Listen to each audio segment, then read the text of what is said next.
So there is the response. 4 goals put past Brighton, a team that many thought might be the slip-up for Manchester City on the title running right now. Obviously, the Premier League title race red hot as it stands right now. Manchester City leapfrogging Liverpool and moving to second in the table. 1 point and 1 game behind Arsenal. Let's welcome in Frank Leboeuf to talk a little bit more about this. That was quite the response tonight, Frank. It was, and I loved the De Bruyne's goal with the pass from Foden from the outside of the foot, or maybe it was Bernardo Silva, I don't remember. But the Walker's cross and the header reminds me Mr. Van Persie when he scored one beautiful header with the dive. That was beautiful. And for me that was it. After you have a free kick, which wasn't a free kick. So a help of the referee, and after you have the help of Brighton, so an easy win for Manchester City. Nothing to complain about City. They did their game, but the game was over after 30 minutes, and they're on their money time. They're ready. We know that they love to do that. They showed it last season, the season before, and I see them fighting a lot. But what they did today was good enough. But I wasn't impressed because it was more the referee who killed the game in the second with the second goal, and after Brighton who killed himself with the third one. Is it fair for Frank to bring up those controversial moments? Absolutely. I thought they were telling on the game, and while we could point to not just that incident, I thought Brighton had very good calls for 2 penalties, not just one. Gross and Pedro. The truth is, the better team won. Brighton were trying to out-City Manchester City, got themselves in all kinds of trouble as a result. But if you're Brighton, you can't help but think about the what-ifs. What if that second isn't given and the score remains at 1? What if we were awarded either one of those 2 penalties, the earlier one in particular, Pedro and Rodri? What if that were given early in the second half? How does that change the momentum of the game? Because at that point, let's be honest, the air had all but left the stadium. That all of a sudden gives Brighton something to play for. That all of a sudden maybe puts Manchester City back on their heels. And so while we like to point the finger at the referee, and rightfully so, because he does make a mistake in this particular call, we also have to say Brighton, as the ball is being played and Phil Foden is taking the free kick, you have Pascal Gross, who's supposed to be part of, if not the wall, he's just off the wall a little bit. What does he do? He turns his back to the ball. So, look, yeah, Brighton, complain on the referee all you want, but you can complain about yourself as well. And so to the point that Frank was making is, once we get beyond that second goal and we go on to the third goal, I love and appreciate the way that Brighton likes to play the game. And they like to play out of the back. And when it does work, it's great. But when you have a high-pressing team like Manchester City, once you break through that first line of pressure, don't come back to the pressure.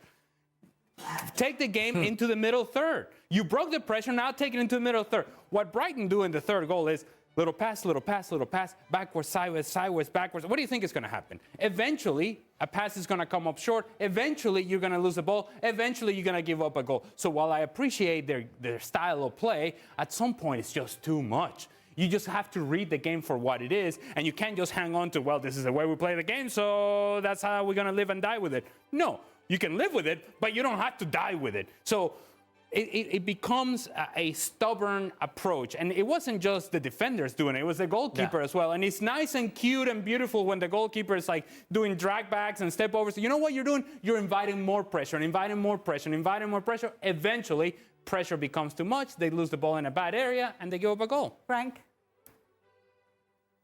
Yeah, they played Manchester City game. Manchester City was ready for that and was expecting that. So stubborn is the right adjective for Brighton tonight. When you feel, and you have some experienced player like Dunk, I think they should say, okay guys, it doesn't work. It's Manchester City. We're going to be caught in our game at some point. So play further up, play maybe the second ball like we used to play, and start playing your game and the way you know how to play and very well play. With passes and everything, but further up on the field, not in your own box. I mean, it doesn't make any sense to me. I mean, it can happen sometimes. Sometimes you can do that. But it's like, yeah, it's like being really caught into that with a stubborn mindset. I don't get it. Really, I don't get it. Maybe it wasn't enough in our time. We didn't want to take any risk. Now it's too much. You go to the extreme, and it doesn't work. And so many times I see young kids with no experience being caught in that, and it stays for your lifelong as a football player. You will be remembered with the guy who made that stupid mistake. But that stupid mistake is the responsibility of the coach. There are a couple of things to this passing the ball out to the back that I think set City apart. One, personnel, and I've made the point that I think Edison is the best at it, and City are the best at using the goalkeeper for one reason in particular, Edison's passing range. You try to press high up the park, as so many do, or as City were doing with Steele, what Edison will do is drill a ball over the top 60 yards, and all of a sudden, you're backtracking. Cue Kyle Walker overlapping, and the Julian Alvarez, what was that, the fourth goal. That's why you cannot press City as high up as City were pressing Brighton today, because they will beat you over the top. The second thing, and to Ali's point, is once you pass out of that pressure, and again, City do it better than anybody else. Can you imagine Phil Foden or Kevin De Bruyne in this instance picking the ball up 10 yards ahead of the centre-backs after they've broken that pressure and going back? Absolutely not. Every time City break that pressure, it just opens up ahead because you've got runners going every which way, and Kevin De Bruyne can find those passes. Kevin De Bruyne will play a 40 or 50-yard ball forward 99 times to the ones that he plays a 5-yard ball backwards. And that's where I think everybody else gets it wrong, or nobody else gets it as good as City is.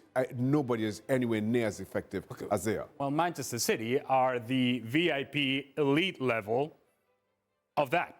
Of that possession, of breaking through pressure with their possession. Brighton are the lesser version of that. Still good to look at, still a nice style, but you have to understand that if you're playing against the elite VIP level of the same style that you're trying to play, maybe you make adjustments. Maybe you change a little bit. Not all your personality, not all your makeup as a team, but maybe you don't take unnecessary risk. Maybe you put the ball over there and have Danny Welbeck hang on to it. When is Manchester City at their most vulnerable? When you're able to press through break through that first initial pressure, and then you go on the counter because they committed so many numbers forward into the pressure, so many numbers forward with possession. Now that they don't have the ball, you go on the counter, you expose that. Did Brighton ever try to do that? Absolutely not. And so then it was all City all the time.